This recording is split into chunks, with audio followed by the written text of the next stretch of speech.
Hello, hello, hello, everyone. It is Chase Oliver here for the live stream. This is it's a weird Friday live stream, but we are here to discuss some pretty serious stuff today. I do have an awesome friend joining me. Normally, I do this thing solo and I just talk to a camera and just to the universe by myself for a set period of time, just to get my thoughts out. But I decided to have a friend join me today because we are going to be discussing. If you've not been living under if you have been living under a rock, rather, um, we are going to be discussing what has happened in the state of Minnesota, particularly in Minneapolis, with regards to immigration enforcement. And so I thought I'd bring a friend. From Minnesota. We believe in Southern hospitality here on the live stream, but we also believe in that Minnesota nice. Uh, which is an ironic thing sometimes. But no, my friend here is actually a super nice, awesome person. My bestie from the Midwestie. She is awesome. She is a city council member in Burnsville, Minnesota, which is a city just south of Minneapolis. My friend, Cara Schultz. So let me just bring her on right now. Hey, Cara, how you doing? Good. How are you? Doing great here in Georgia. It's rainy out. I got the cats here. We're having a lovely night in. But I just wanted to have you on because I felt like it's important to hear from people who are actually in the area when we're discussing these things. And you're actually part of local government in a Mhm. city not too far from Minneapolis. Um, Yep. so I, yeah, so I'll let you go ahead and introduce yourself and what you do a little bit with regards to city council, and then we'll get right into the meat and potatoes of this whole discussion. Yeah, you bet. So first of all, I do want to say that I'm not speaking on behalf of the city of Burnsville. I am elected to city council in Burnsville, and I was originally elected in 2016. And we served 4-year terms, and so I'm serving my third term in the city of Burnsville. And Burnsville is considered the city that is the gateway to the Twin Cities of Minneapolis and St. Paul. So right when you're entering the metro area, you have to go through Burnsville. So, Yeah, well, my first question that I see up here is someone asking if you're a libertarian in Minnesota. Yeah, Kara's like one of like the first libertarians in Minnesota I ever met. Um, she's a wonderful voice for liberty in the state. And I do want to go ahead and while we're just kind of getting started here, I do actually have the statement of the chair of the Libertarian Party of Minnesota. Her statement, and I'll read it just really quickly because Mhm. I do like to update libertarian news. It's just which reads, "Today, ICE opened fire on a woman in Minneapolis, killing her. Anyone paying attention knew this was always going to be the result of of inflating federal agents in sorry, as a result of inflating federal agents in a city like Minneapolis. Now, Minnesota is on the edge once again. One thing that would have prevented this entire situation: ICE agents should have stayed home and stayed out of Minnesota. Yes, there's problems in Minnesota with fraud and corruption, but Minnesota has the responsibility of taking care of Minnesota problems. No one gets a free pass just because they wear a badge, and the federal government has no jurisdiction here in Minnesota. Additionally, I'm calling for clear heads to prevail in a time when the truth of what was intended died with Renee Good and groups across the board trying to capitalize on her death to fit their narrative. Grieve for each other, be angry, but reject the mob. Bring officers involved to justice, and lastly, abolish ICE. Now, I agree with the broad sentiment of that statement, namely abolishing ICE. I think, frankly, I ran as a candidate for president on abolishing ICE before all of this happened. Yep.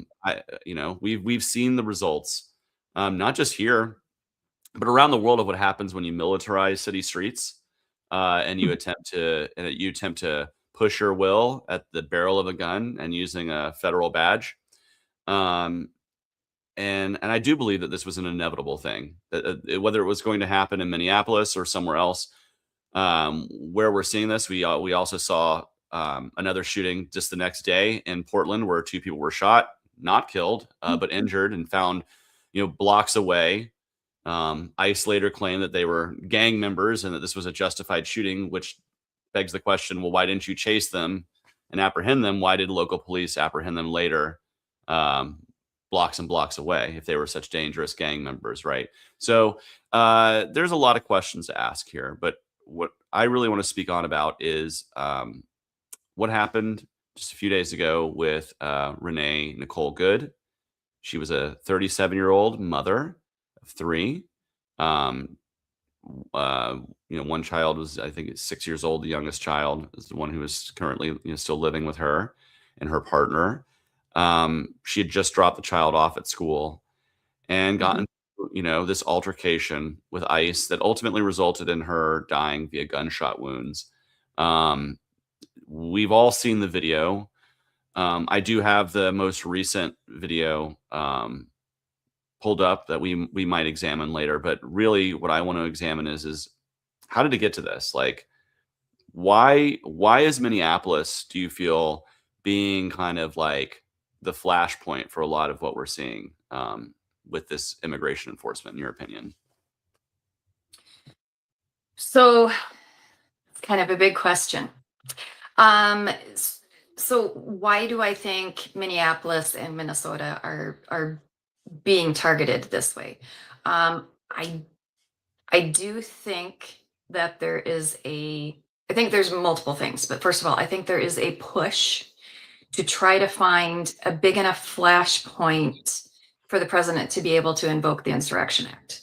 We're hearing that over and over and over and over, like all about the Insurrection Act, both from the Trump administration, and we're also seeing his supporters talk about that frequently. So they're looking for generating a flashpoint to make that happen. And in 2020, when there was the George Floyd killing, you saw, you saw protests, but you also saw like a lot of burning and looting. Like it just flat out happened. Don't even pretend it didn't. And it did. They were different people. Like the protesters were there during the day, and the burners and looters took advantage of it and came in at night, right? And so they're seeing that, well, we couldn't really get it to happen in Portland. They pushed hard for it to happen in Portland. And that's when you saw them start to wear like the dinosaur inflatables and things like that, right? Because they're like, we're not doing it. We're not giving you the reason, right? And then that conversation around the Insurrection Act really calmed down. And now they're pushing it in Minnesota because they think they can make it happen. They think they can make a flashpoint happen for the president to do that. Are they also just, Stephen Miller, who is the top advisor to Trump, he's also trying to do things that can't be undone. Yeah. And one of those things is he really wants to see a white America. Like that's his thing. And we know Stephen Miller. So he was with the Michelle Bachmann administration here in Minnesota. So like he is not a stranger to us. And that really is an objective of his. And so he really does want to scoop up as many immigrants as he can. And even if they are legal or they have green card holders or they're still in process, they're still in legal process. We don't know if they're going to be able to stay. Maybe they will, maybe not.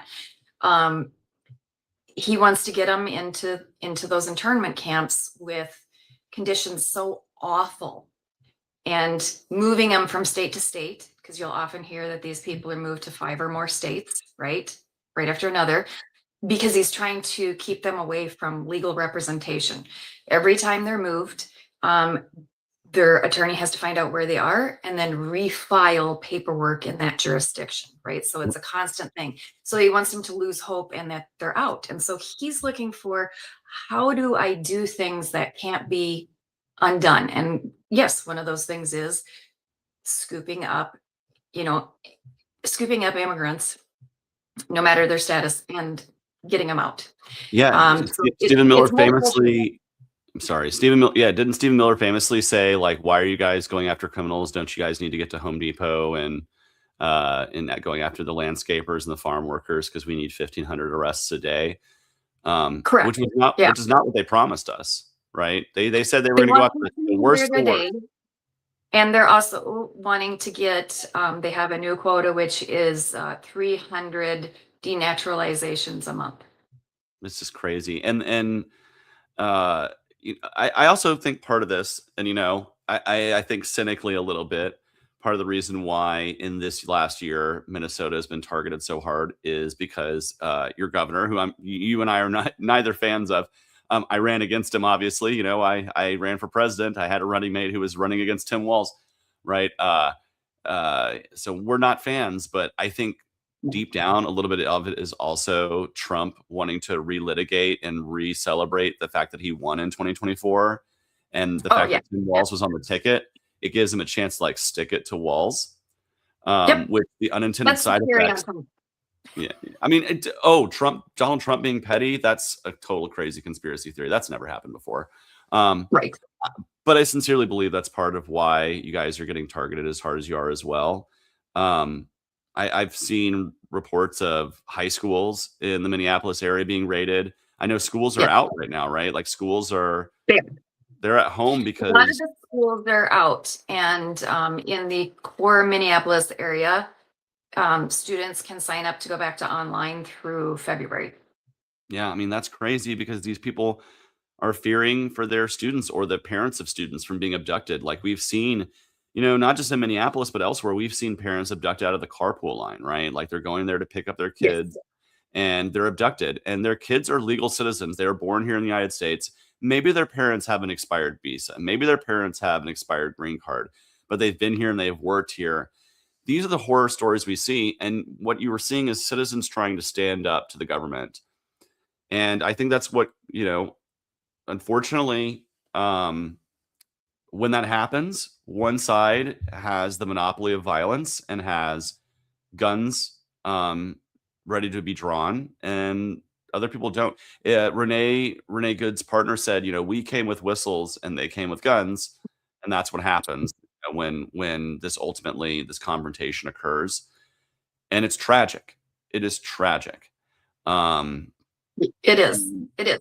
And I can tell you what we're seeing in my area. mhm. Because I think it's important context for people to understand because, people live in different cities. Some people live in rural areas, all that kind of stuff. So there's different things happening in different areas. And I can tell you what's happening in the metro area. And I'm in the South metro area. And that is where most of the agents are housed in various hotels. So we see a lot of them. We see a lot of them. So what are we seeing in my town? Um, we are seeing, and keep in mind, they don't have lights and they don't have sirens.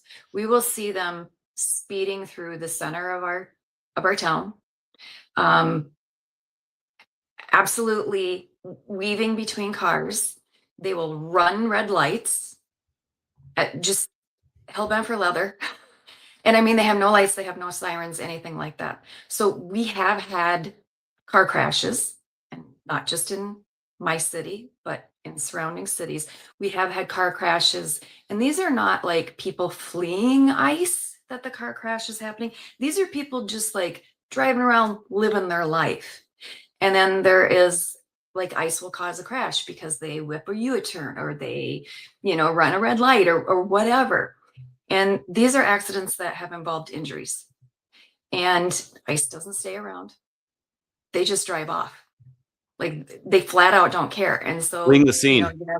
yeah, they flee the scene. I So you mean, have we first saw. responders getting there and like no one knows what the hell's going on.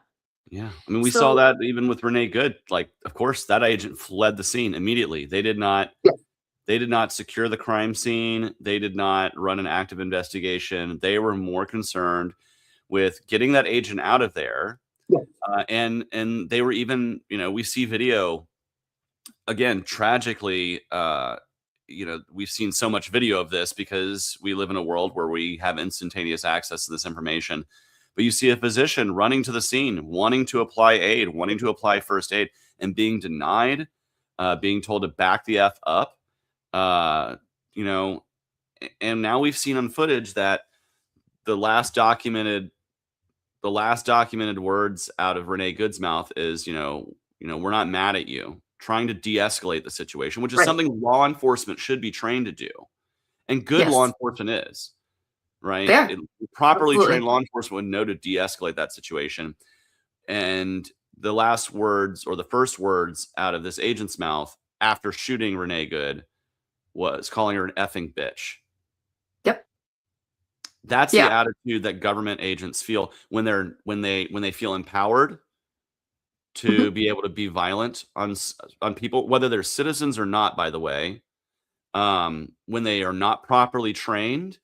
I saw a thing where someone said, like, to be a manager at the Cheesecake Factory requires more hours of training and on the job, being trained and ghosted by somebody who's gonna like train you Mhm. than these ICE agents do, right? Like, to be in management for a restaurant, right? To get Serve Safe Pro certified so that you can, like, pass the health inspections, those kinds of things requires more training than what these ICE agents are getting in terms of hours. That's a messed up thing.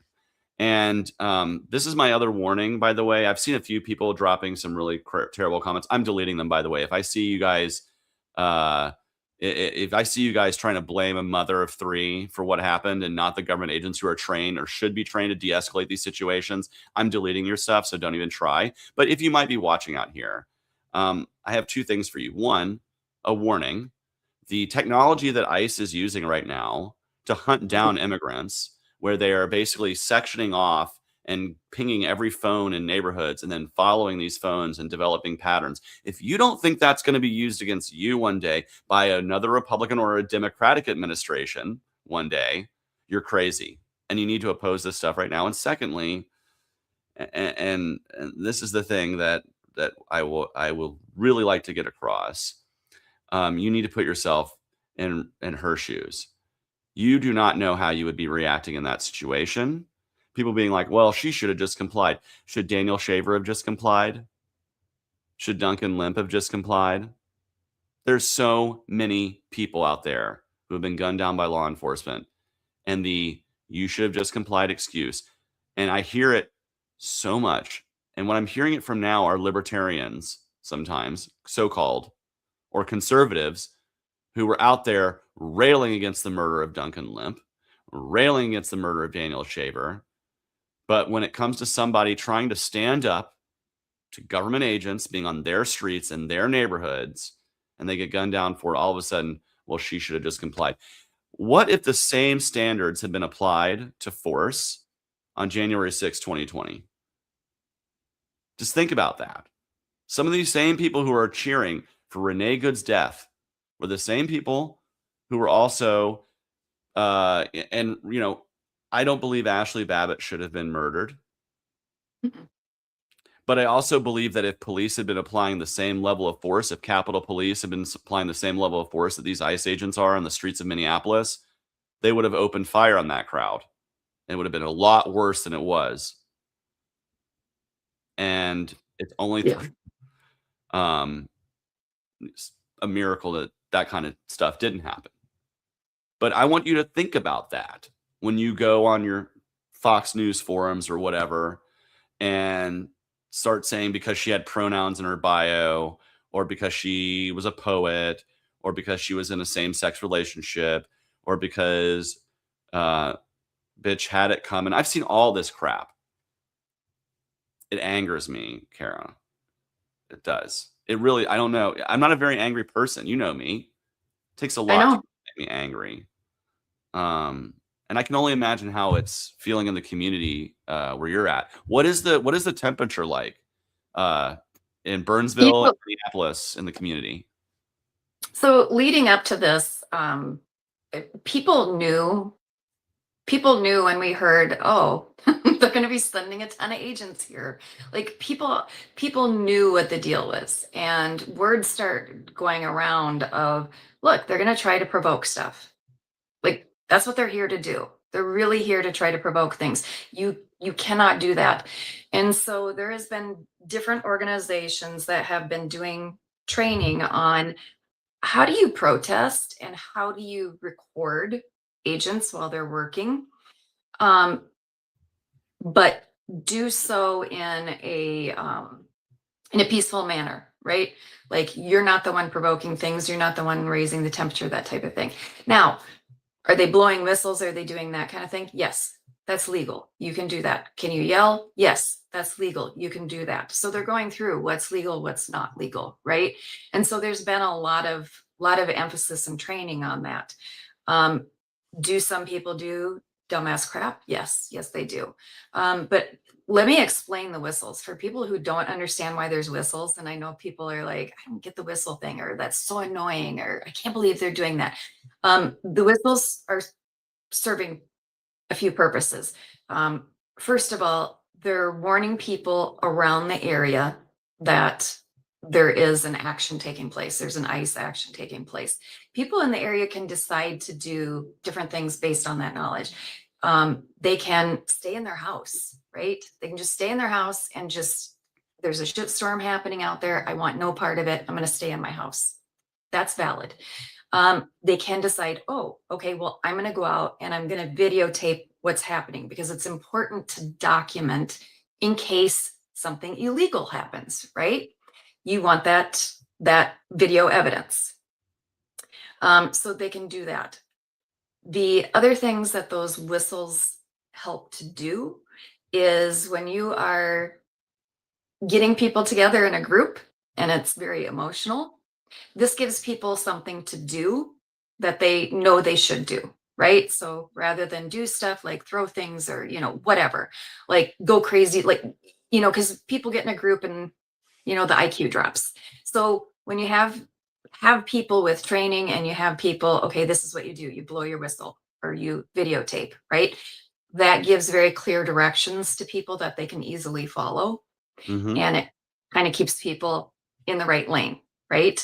Yep. So the temperature here is people are very sad, very angry. There's frustration because we know we can't act on that anger. ICE can, the feds can. They can act however they want. They literally can act however they want. Um, we can't. Like we are held to a much higher, residents are held to a much higher standard of behavior than the federal agents are holding themselves to. And when you already have such a huge power imbalance, that's hard to take. So people are trying to be caring towards one another, but I got to tell you, Minnesotans, are generally fairly polite, but we also know how to hang tough. Oh yeah. And Well, people here are hanging tough. Well, and one thing I would encourage to folks who maybe in Minnesota who are watching this right now or across the country, there are protests happening across the country with Mhm. regards to what's going on. Um, one thing I would encourage you, you said a very important thing, like when people get together, the IQ drops, right? Like it's very easy to light a Yeah. tinderbox. And I've seen video out of Minneapolis of a Mhm. masked guy lighting an American flag, trying to rally a crowd up, get everybody angry, and then immediately like beelining away from the crowd. And what's great is some That's smart the Fed. people were very smart to follow him around and start asking questions. Why can't you stay at the Mhm. protest? You were just burning a Yeah. flag. Why can't you stay here? Identify who you are. Why are you wearing a mask? Right? Everybody else here in the Yeah. protest isn't wearing a mask, but you are, and you're the one burning a flag. Why are you trying to get Correct. us all riled up? You need to identify this when it happens. I've been in Mhm. protests where I started to see people do this, and you need to call it out when you do and ostracize that person. Say, this Yep. isn't with us. Get away from us. Because a lot of times that is an agent provocateur. That is somebody who is being literally paid by the government to go rile you up so that cops can move in. It's Yep. happened in protest movements throughout the decades. Like I can tell you, I know old hippies who were around in the 60s and 70s during the Vietnam War protests who witnessed this happening, right? I know people who were part of the Occupy Wall Street and the Black Lives Matter and all these other protest movements we've seen in the 21st century. This happens, right? So if you're out there protesting, first off, stay safe. Mhm. Um, you know, in these times, I would encourage you to not have an active cell phone. Please leave your phone at home because at this point, the government is tracking protest movements. Yes, they are. Know your lawyer's number by heart and write it on your arm. Don't speak to a police officer if you're detained, and be peaceful. Just be peaceful. Do not rile things up and do not fall for agent provocateurs. But those are the steps that I would give Mhm. you as somebody who has been in these protests for a long period of time, who has been pepper sprayed by police, who has been corralled and pushed into a very tight space to scare protesters and to Right. intentionally cause us to act out. Don't fall for it. Be smart about it, and to those who are journalists, document everything. Make sure you're taking as much footage as possible. If you feel comfortable bringing a phone and recording, do that. But I will tell you right now, I worry about the data, the technology that's being used to crack down on people Mhm. in these protest movements and to hunt people down. And like I said, this is not just going to end with immigration enforcement. This is going to No. be the anti-war marches that happen as we get ensconced into Venezuela or as we take Greenland or whatever the heck Trump wants us to try to get into next with a quagmire. It's going to happen when we start protesting when, future administrations, right? Maybe a Democratic administration wants to crack down on guns. And guess what? That same technology is going to be used. And it's time for us to like recognize this is why I'm a libertarian. This is Mhm. why I fight the state, because I don't just think about who's in power now. I think about who might get power in the future. But yeah, be safe out there if you're protesting. Absolutely. And if you want to talk about like what we're seeing and what we're talking about specific to the incident that happened. Mhm, Um and I can also give you a like my view. Again, I'm not speaking for the city, but as a city council member, like I have like our city has been involved in officer involved shootings, like different things like that. Like I understand the process. I understand how we recruit our police. I understand the training that they go through. I understand like the procedures, like all of that kind of thing. So you know when we look at what happened, right? um there's some stark things that really stand out. uh First of all, when she's pulling out and then another car pulls out around her, so she has to stop, right? You can see she's waving cars to go around, and a car does go around, right? And she's continuing to do that. So when people say that she is pulled in there, no one can get past, she's impeding, that's patently not what's happening. Now, was she driving the car and her wife was videotaping? Absolutely. Like that's what they were there to do. It is absolutely legal to videotape officers and agents, government employees, all that kind of stuff when they are in public doing their job. That is that is just flat out legal to do. You can do that. Um, when they're telling her to move, yep, she should move on. And in fact, that's what she was signaling she was going to do. Yep, moving on. So now you get down to what actually happens, and you see agents converge from on both sides of the car. And usually we just see the two agents, the one grabbing onto the door, right?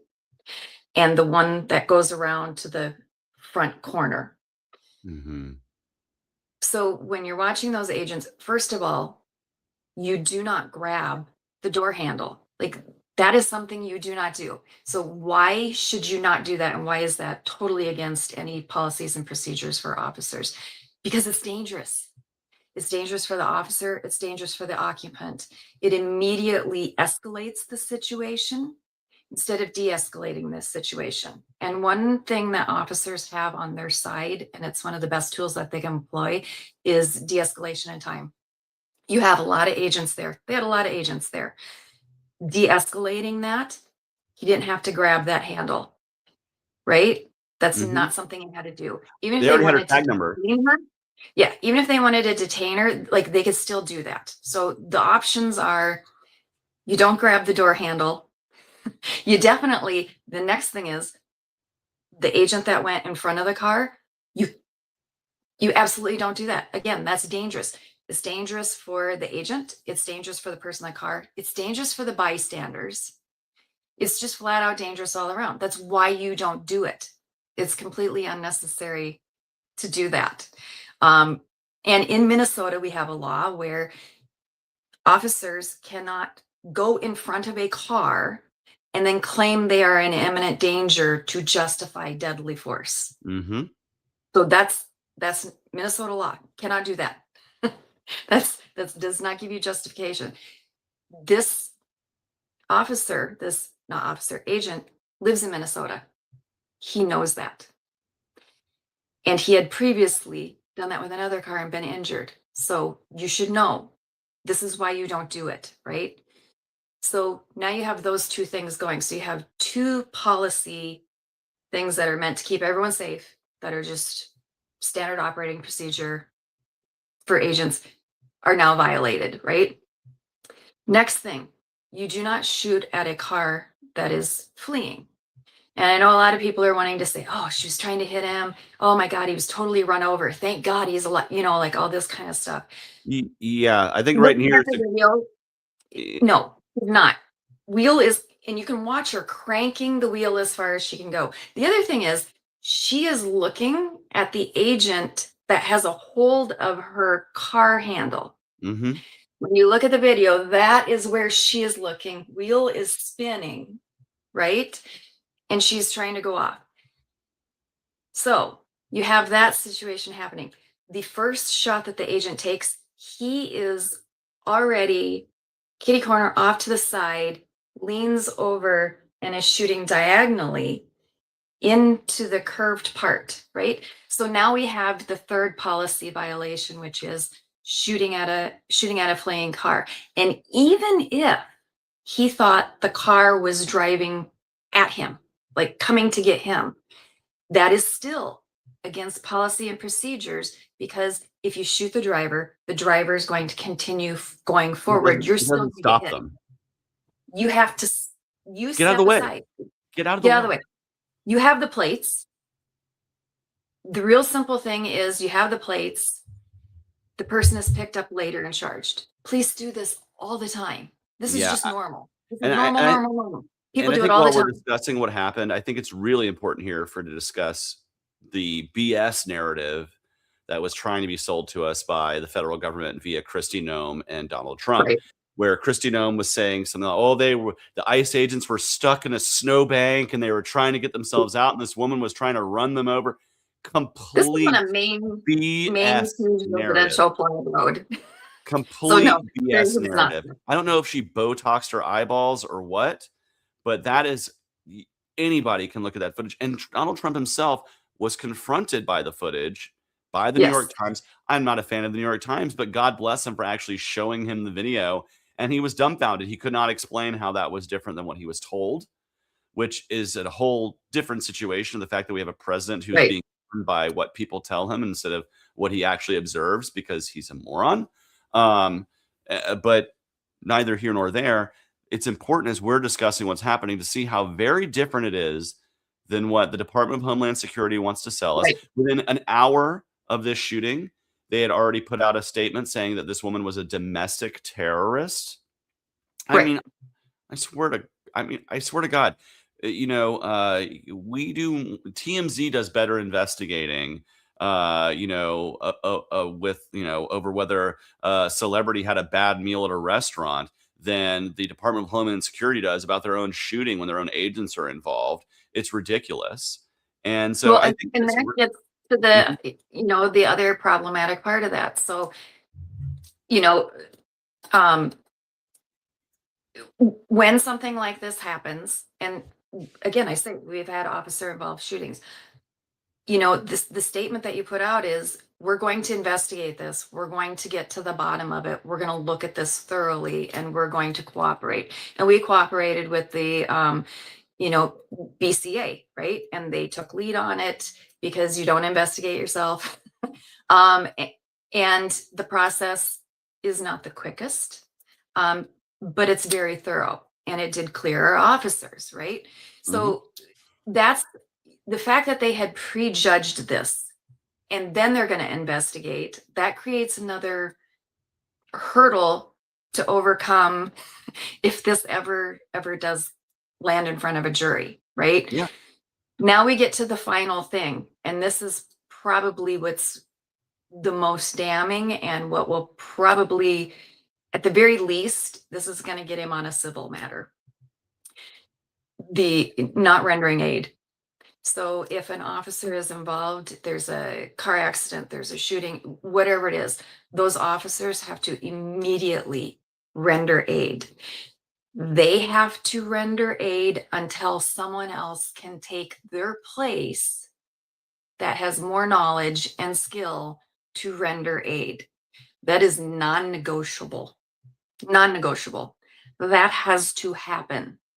When you don't do that, and in fact, when you bar aid from happening, that shows like utter disregard, and that's probably what will really end up getting that officer with the A civil civil, charges yeah, rather a than civil case criminal. at least. Um, That's going to be that one. You can't walk away from that one. That's oh man. And and to intersect this other once again point, with libertarianism, you know, we libertarians, we oppose qualified immunity for law enforcement. We do believe that there should be civil litigation when these kinds of things occur. There should be a jury that should see these things. There should be, yeah, a process that happens. And when you have the Vice President of the United States saying that right. this agent will have absolute immunity, There's no such thing. when you see the FBI not cooperating with Minnesota authorities to investigate, you now see the state and the city of the state of Minnesota, the city of Minneapolis DAs and attorney generals opening their own investigation, which needs to be done. I think it is a clear indicator that this Mhm. administration does not believe in the separation of powers, does not believe in federalism, does not believe in so-called state rights, does not believe in local jurisdiction, does not believe in communities policing themselves. They believe in this very top-down, brutal kind of crackdown law enforcement style. Which again, I will warn those Republicans out there who might be cheering for this today. When there's a Democrat in the White House and they're doing this to you, you're not going to be cheering. This is I saw someone earlier in the comments say that's a snowball effect. It is absolutely. Yeah. And I'll say this to the Democrats out there. You helped empower this by passing the NDAAs under the Obama administration when you were silent as when if we're talking about the wars that Trump engages in, we were silent when Obama did it. You were silent when Obama was the deporter in chief. You were silent when Obama passed the NDAAs that said you can detain people without any cause at all. You were silent when Obama federalized law enforcement in different situations. You were silent when Biden did it. The fact is we have to demand a stop to this, no matter who is in power. And it's more important for right now for everyone knows Democrats are going to oppose the Republicans in power. It's now important for Mhm. Republicans who are there to stand up, which is why you see people Yeah. like Thomas Massey being targeted by the Trump administration, which is why you see Yeah. Rand Paul being targeted by the Trump administration. This is a symptom of like worsening authoritarianism.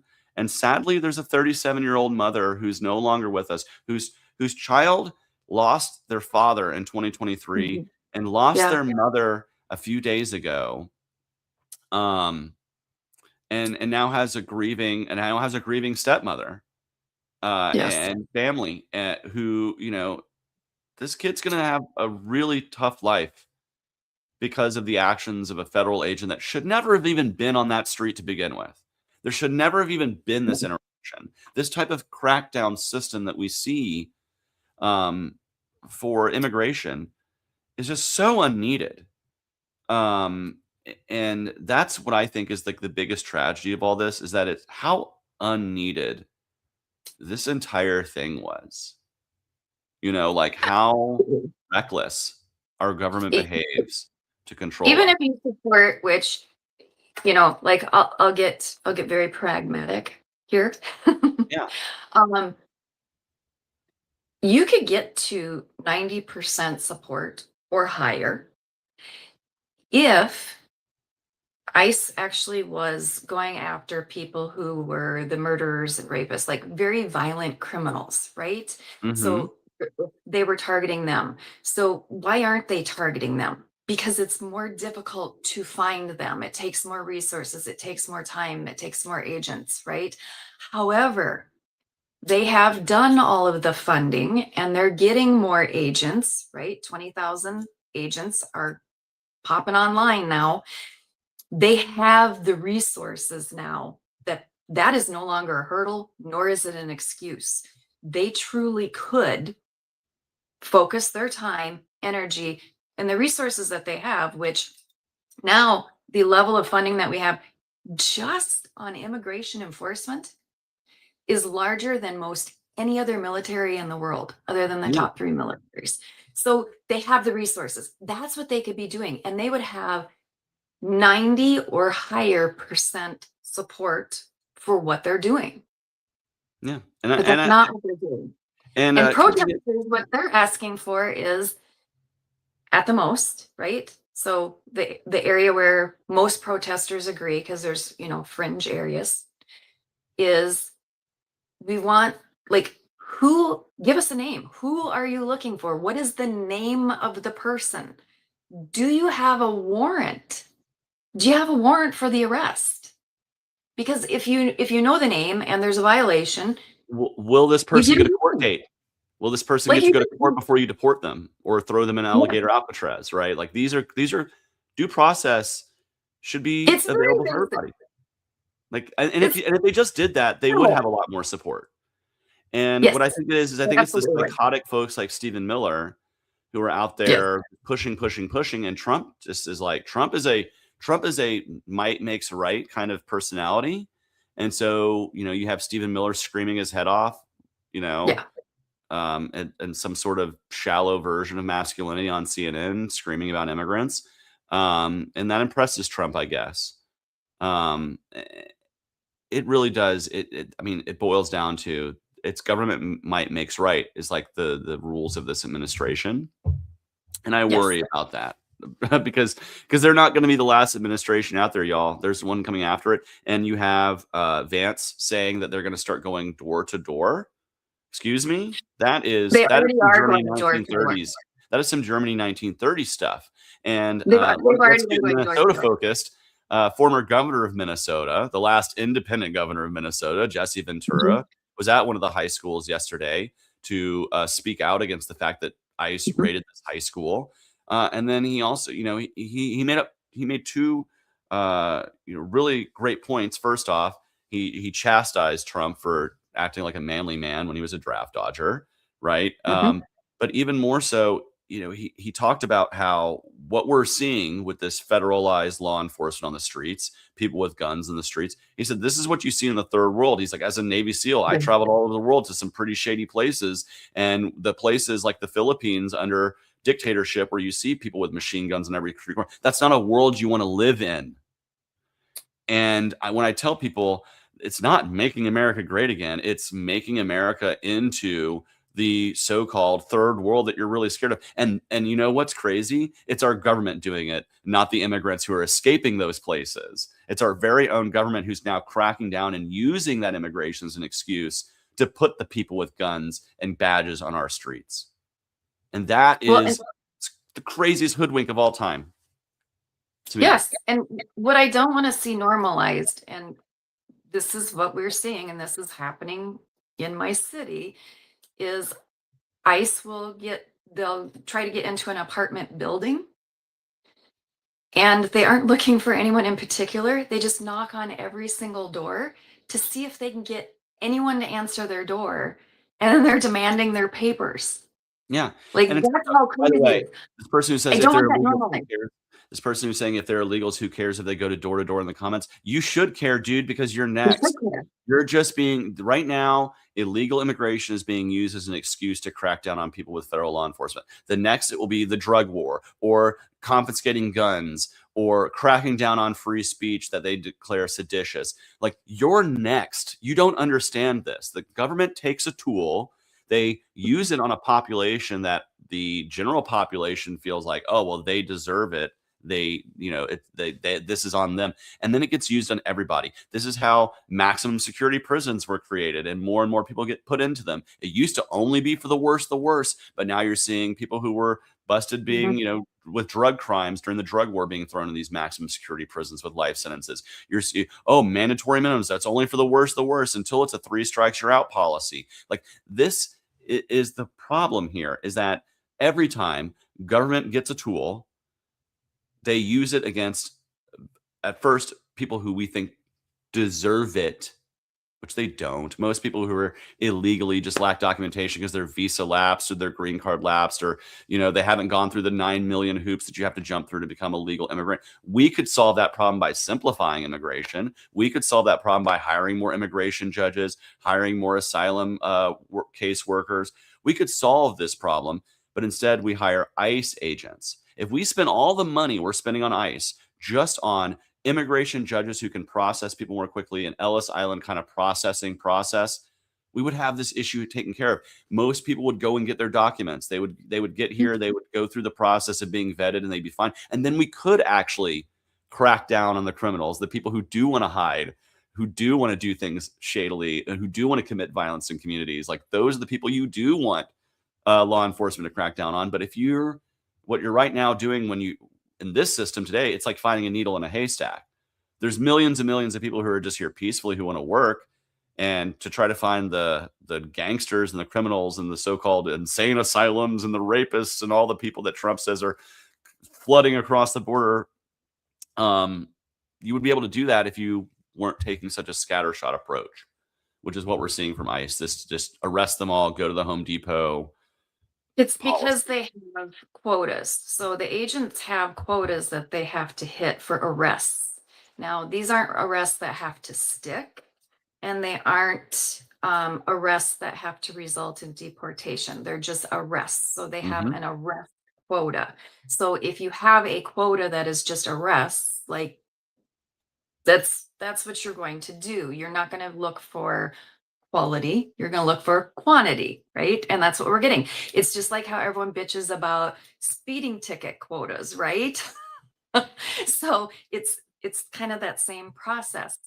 And for people who are saying, who cares, it's just those people. It's never just those people, and it's never just that. I mean, 2 weeks to control the spread, am I right? Yeah, exactly.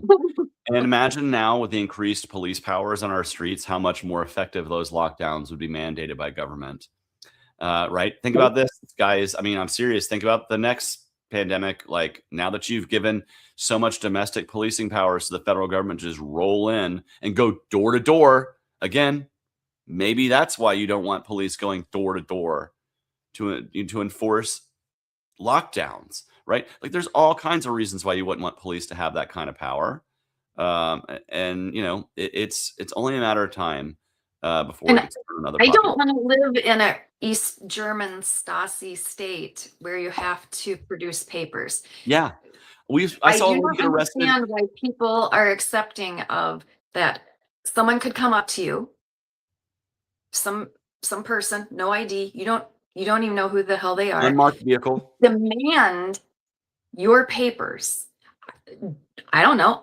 I don't carry my passport on me, and they're saying that real ID and your state ID isn't good enough. They're rejecting that, right? So I don't understand people who want to live in a world where they have to produce papers on demand. Yeah, That is not a world we should be I, living in. I saw footage of a woman being arrested by immigration because she accidentally flipped two numbers of her social security number. She had presented her social security card and her ID, which was a real ID from her state. But because Mhm. she flipped two numbers around, that was suspicion enough to arrest her. She's a citizen. Now, they let her go later, but that's hours out of her life and trauma that's been put on her and her people who were in the car with her. She Mhm. doesn't get that back. And so, exactly, we don't want to be living in some sort of authoritarian hellscape where you have to present your papers. And by the way, I've seen some so-called conservatives and so-called libertarians out there who said, "Well, if you don't want ICE in your city, well, then you should just have to present your papers anytime you leave your city or your state." I'm sorry, excuse me, go F yourself. That's not libertarianism. That's not freedom. That's authoritarianism. And if you're licking the boot Oh yeah. that Let's hard, have I checkpoints. mean, you're burping, when you burp, it smells like boot leather. If that's how in deep you're throating the boot, like seriously, it's ridiculous. So to anybody who out there is proclaiming something like, well, if you don't want ice in your neighborhood, you should have to present your papers when you cross into, when you cross from Minnesota to wherever. No. Get bent. I'm sorry. Like, how much do you love the state? Like, how much do you trust the state? Go F yourself. I'm sorry. Like, I've seen this online today, and it's absolutely ridiculous. That and about 45,000 other reasons I'm pissed off today, with some so-called libertarians out there worshiping the state and the police state. It's ridiculous. Now, we are nearing up the end of the hour. I usually try to keep these to an hour.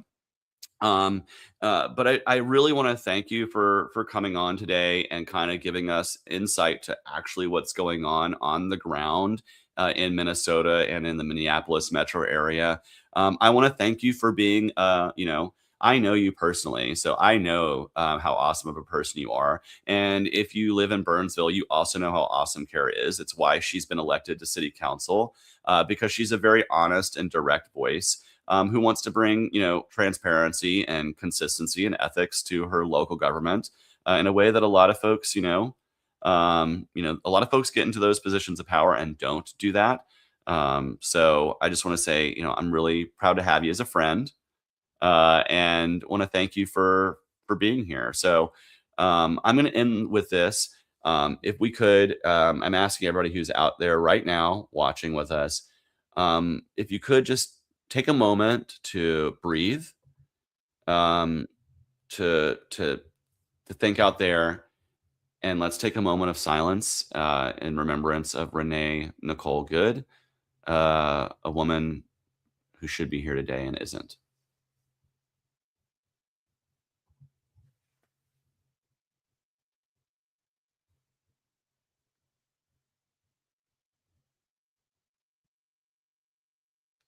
Thank you very much, everybody.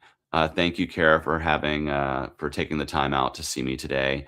And just remember, I'll be continuing these live streams here and there. Usually, it's on a Wednesday or Thursday. We went Friday this week because why? I have a life. I had a date. I had things I had to do. But we are going to make sure that anytime there is breaking news, there are things to talk about, that I jump on here on the streams. Make sure you like these, you share them out.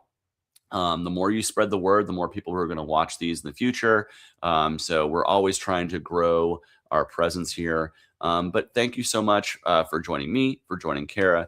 Thank you for joining the show. And I always end every stream with the same wishes for each and every person who's out there. No matter who you are, no matter where you come from, no matter what walk of life or where you swim in the political streams, I wish you a life of peace, love, and liberty.